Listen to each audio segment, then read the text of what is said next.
Hi friends, അങ്ങനെ ബ്രേക്ക്ഫാസ്റ്റൊക്കെ കഴിച്ച് ഞങ്ങളുടെ ഫസ്റ്റ് ഡെസ്റ്റിനേഷനായ സൺബേ ലഗൂൺ തീം പാർക്കിലേക്ക് പോയിക്കൊണ്ടിരിക്കുകയാണ് കേട്ടോ. ഇതാണ് സൺബേ ലഗൂൺ തീം പാർക്ക്. ഇവിടുന്ന് ടിക്കറ്റൊക്കെ കളക്ട് ചെയ്ത് ഞങ്ങളിത് എൻട്രി ചെയ്യാണ് കേട്ടോ. 88 ഏക്കറിൽ സ്ഥിതി ചെയ്യുന്ന ഒരു വലിയ തീം പാർക്കാണ് കേട്ടോ ഇത് 150 ഫീറ്റ് ബിലോ ഗ്രൗണ്ട് ലെവലിൽ ബിൽഡ് ചെയ്തിരിക്കുന്ന ഒരു അടിപൊളി തീം പാർക്കാണ് കേട്ടോ.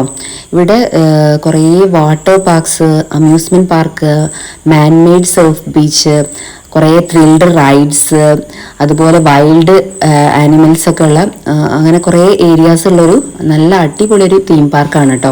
കുറേ നടന്ന് കാണാനൊക്കെ ഉണ്ട്. നല്ല വെയിലാണ്, എന്നാലും ഞങ്ങൾ എല്ലാം കണ്ട് ഇങ്ങനെ നടക്കുകയാണ് കേട്ടോ. ഇങ്ങനെ കുറേ മാൻമെയ്ഡ് ആയിട്ടുള്ള ചെയ്തിരിക്കുന്ന കുറേ ചെറിയ ചെറിയ വെള്ളച്ചാട്ടം, അക്വേറിയംസ്, അങ്ങനെ കുറേ കാണാനുണ്ട് കേട്ടോ. അവിടെ നടന്ന് കാണാൻ തന്നെ ഒരുപാടുണ്ട്. പിന്നെ അത് കഴിഞ്ഞാൽ കുറേ റൈഡ്സിലും കയറാനുണ്ട്. ഇത് കണ്ടോ, ഇതൊരു ഒരു മാർക്കറ്റ് പോലെ ചെയ്ത് വെച്ചിരിക്കുന്ന ഒരു ഏരിയ ആണ് കേട്ടോ. ഇതുപോലെ ത്രിൽഡ് ആയിട്ടുള്ള ഒരുപാട് റൈഡ്സുകൾ ഉണ്ടായിരുന്നു കേട്ടോ അവിടെ. കുറേ എണ്ണത്തിലൊക്കെ ഞങ്ങൾ കയറി ക്ഷീണിച്ചപ്പോൾ ഞങ്ങൾ ഫുഡൊക്കെ ഓർഡർ ചെയ്ത് ഒരു ബർഗറും റോളൊക്കെ കഴിച്ച് ഇങ്ങനെ ഇരിക്കുകയാണ്. അത് കഴിഞ്ഞിട്ട് ഇനി ഞങ്ങൾക്ക് വൈൽഡ് പാർക്കിലേക്ക് പോകാനുണ്ട്. ഞങ്ങൾ വൈൽഡ് പാർക്കിലേക്ക് പോവാണ്. അവിടെ ഒരുപാട് ആനിമൽസ് ഉണ്ട് കേട്ടോ. 150 ടൈപ്സ് ഓഫ് ആനിമൽസ് ഉണ്ട്. കുറേ ആനിമൽസിനെ കണ്ടു. കുറേ പാമ്പ്, പല ടൈപ്പ് പാമ്പുകൾ, അങ്ങനത്തെ കുറേ ജീവികളെയൊക്കെ കണ്ടു. അതൊക്കെ കണ്ടിങ്ങനെ നടക്കുക.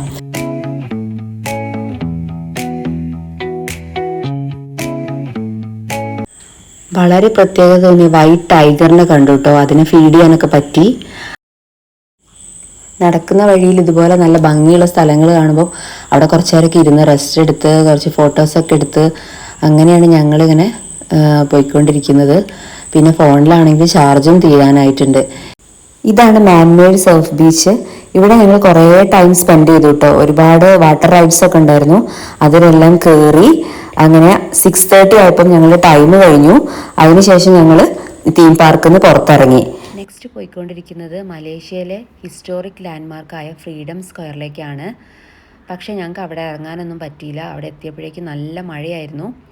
വണ്ടിയിലിരുന്നാണ് ഞങ്ങൾ ഈ വ്യൂസൊക്കെ കണ്ടത്. റൈറ്റ് സൈഡിലും നല്ല വ്യൂസ് ഉണ്ടായിരുന്നു. നല്ല ഹിസ്റ്റോറിക് ആയിട്ടുള്ള കുറേ ബിൽഡിങ്ങൊക്കെ ഉണ്ടായിരുന്നു. ഞങ്ങൾക്ക് അന്ന് ഇറങ്ങി വീഡിയോ എടുക്കാനൊന്നും പറ്റിയില്ല. അത് കഴിഞ്ഞ് ഞങ്ങൾ നേരെ ഡിന്നർ കഴിക്കാൻ വേണ്ടിയിട്ട് ഈ ഹോട്ടലിലേക്കാണ് എത്തിയത്.